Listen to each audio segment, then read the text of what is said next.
Live from Tampa Bay streaming news leader, this is ABC Action News, taking action for you. All new at 6, a family left traumatized after their 4-year-old son is injured at the zoo. The reason his mom worried another child could get hurt the very same way.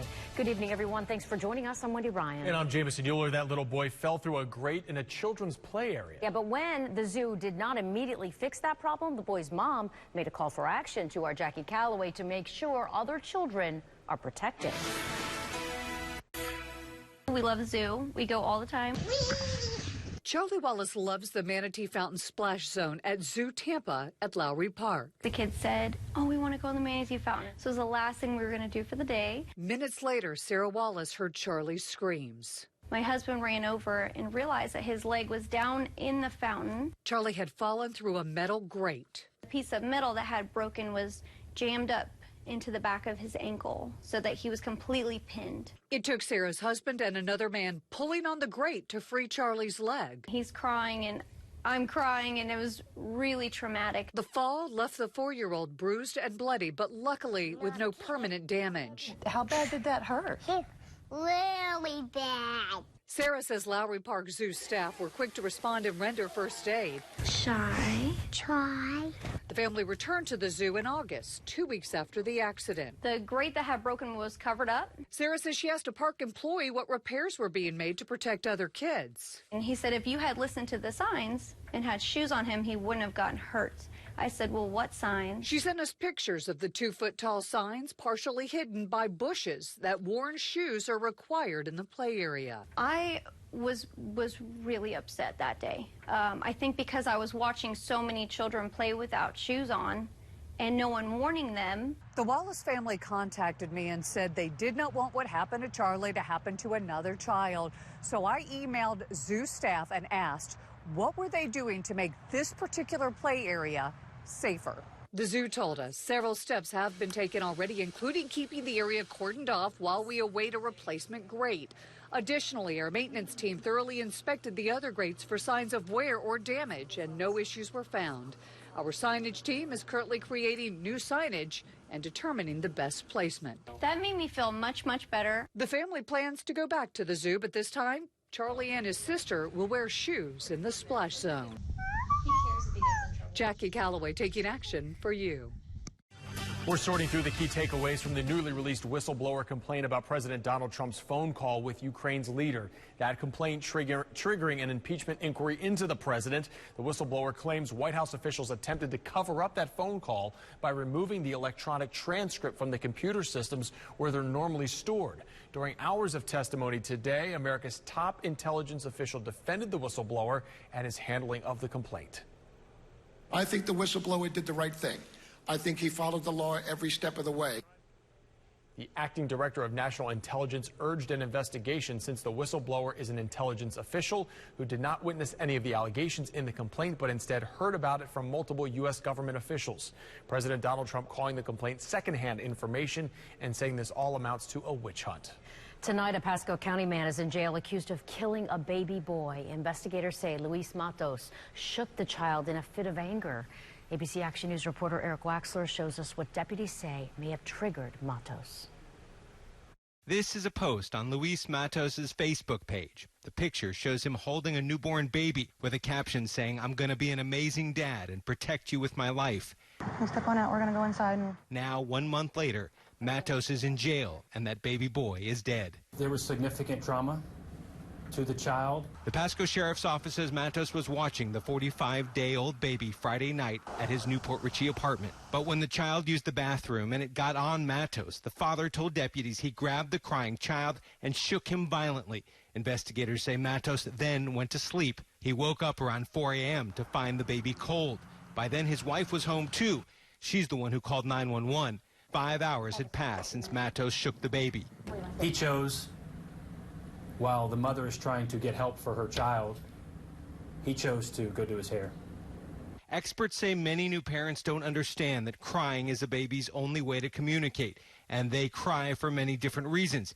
If a caregiver is feeling overly angry, experts say to lay the child in a safe place and walk away for a short break. Asking for help is often the best thing to do. Once the sheriff's office got proof the child died of traumatic brain injury, they arrested Matos and charged him with murder. In Pasco County, Eric Waxler, ABC Action News. Into the newsroom within the last 2 hours, the food delivery app DoorDash says nearly 5 million customers, restaurants, and delivery people may have had their information exposed in a data breach. DoorDash revealing today an unauthorized third-party accessed some user data that could include names, delivery addresses, and partial credit card numbers. If you were impacted, DoorDash says it will contact you directly. Good evening, everybody. The temperatures have climbed. The humidity, unfortunately, is also back on the rise. We did see a few widely scattered showers this afternoon up in Citrus County, Hernando, Pasco, and Marion County as well. But otherwise, most of us were completely dry and very warm, which is where we still are. Upper 80s to around 90 degrees from Bartow, Mayaca City, Sarasota, Brooksville, Tampa, Lutz, Palm Harbor, over to Largo and Seminole in the middle 80s. Highs today up near 90. Tampa hit 90. 94, though, in Winter Haven. 92 in Sarasota. So up near record-breaking highs again in those inland spots. Not a lot of rain expected over the next several days, although you will begin to notice the changes, at least in the morning, where the temperatures will be warmer, as will the humidity be also very high. There is a look at Karen. It does look a little bit better organized, but this definitely falls under the looks can be deceiving, because we believe this will continue to weaken and at this point really poses no threat, at least right now, for any additional development. Otherwise, tonight, partly cloudy. A very nice evening if you're going outside for a walk. Tomorrow morning, it'll be muggy, but it'll be dry. We'll talk about that weekend forecast coming up in a couple of minutes. All right, see you shortly. Thank you, Dennis. Northeast High School will honor Jaquez Welch before its homecoming game next Friday night. He's the high school football player who collapsed on the football field 1 week ago because of a pre-existing medical condition. Jaquez was removed from life support on Monday. Other schools are also making sure he will never be forgotten. Clearwater's football team will hold a moment of silence at tomorrow night's football game and wear these decals right here on their helmets. The number 4 was Jaquez's jersey number, and NE stands for Northeast. Jaquez's mother says his wake will be held October 6th at First Baptist Church in St. Petersburg. His funeral is set for the next day. Today, the mom of a 9-year-old girl told the man convicted of killing her daughter how she's never recovered. Even though it's been 5 years, it feels like 5 days ago. I have not yet returned to work. I've been diagnosed with chronic depression. I'm on 7 different types of medication trying to cope with this new normal called life. The same jurors who found Granville Ritchie guilty of Felicia Williams' murder back in 2014 are now tasked with deciding his punishment.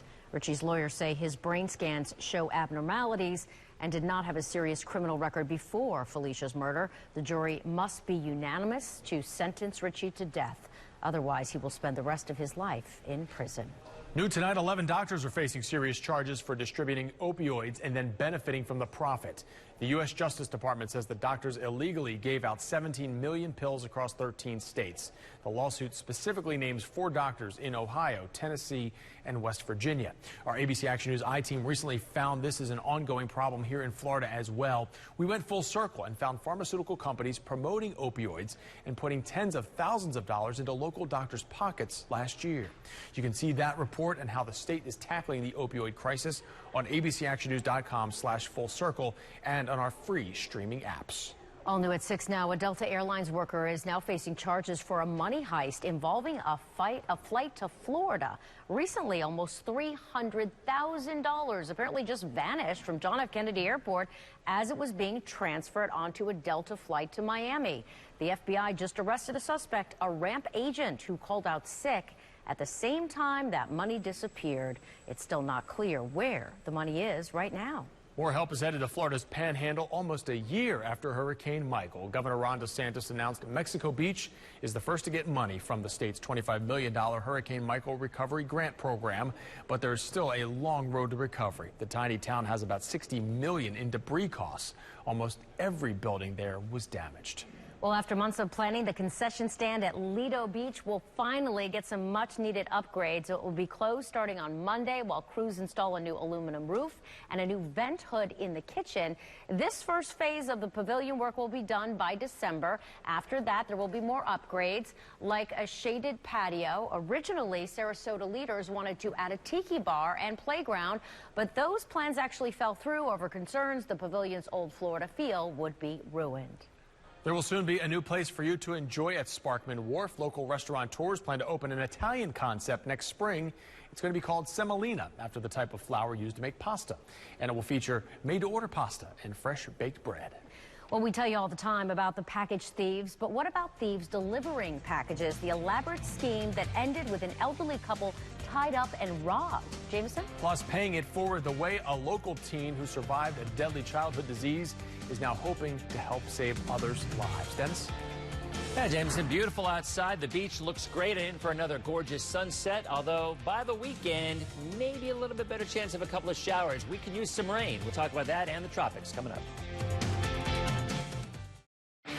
Some alarming new video out of New York City tonight that may make you think twice the next time your doorbell rings. I want you to see that guy right there, dressed as a FedEx delivery man and carrying a package. Well, it turns out he was a robber in disguise. Yeah, watch as the door opened for this fake delivery man and his partner follows close behind. Surveillance cameras inside caught the guys tying up the elderly homeowners before the thieves stole $125,000 worth of cash and jewelry. They're still on the run tonight. And this is a lesson for everyone with the holiday shopping season just around the corner.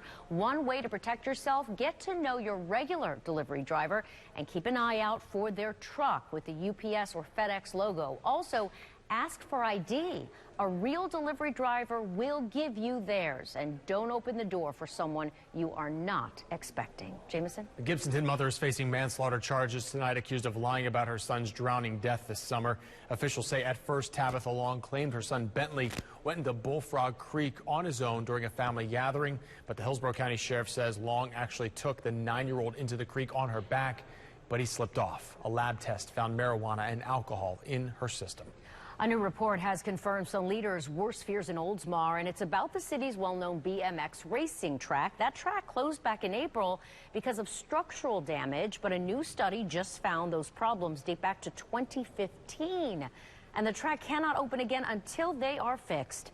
Among the issues here, the retaining walls that are around the track are now moving and need to be stabilized. The report blames the city's contractor for not properly supervising work at the track. A Bay Area teen girl is alive today because of blood donations, and now on the anniversary of her life-saving transplant, she is paying it forward. New at 6, ABC Action News reporter Wendy Lane has her amazing story. Here we go. I don't like looking, though. Don't look. For most people, the first time giving blood can be a little nerve-wracking. Mom, I said 90210 again. But Hannah Marsh is all smiles. Instead of 92702. That's because she's been waiting for her chance to give blood for a long time. Originally, I wanted to do it 2 weeks ago when I first got cleared because I was so excited for it. Because it saved her life. Really, amazing to see that I could donate blood today. And it's emotional. Breathing.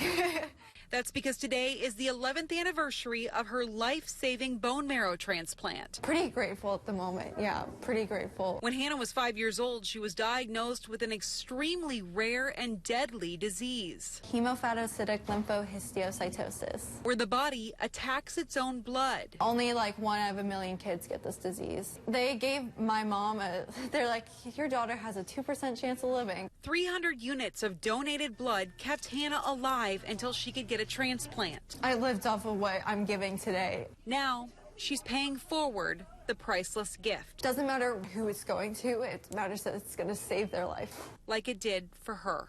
In Sarasota, Wendy Lane, ABC Action News. Pretty quiet out there tonight, but out over the water, looking at some other stuff. Yeah, tropics won't bother us. I think we're good probably through September, and then we start looking at October, and there's actually snow going on out in the Northwest. Really? So, yeah, we're beginning to see some fall weather. Unfortunately for us, that fall weather has gone for a while. The beach looks great, and if you have plans on going to the pool or the beach this weekend, it is going to be an amazing weekend. High school football Friday, college football Saturday. The weather will be great.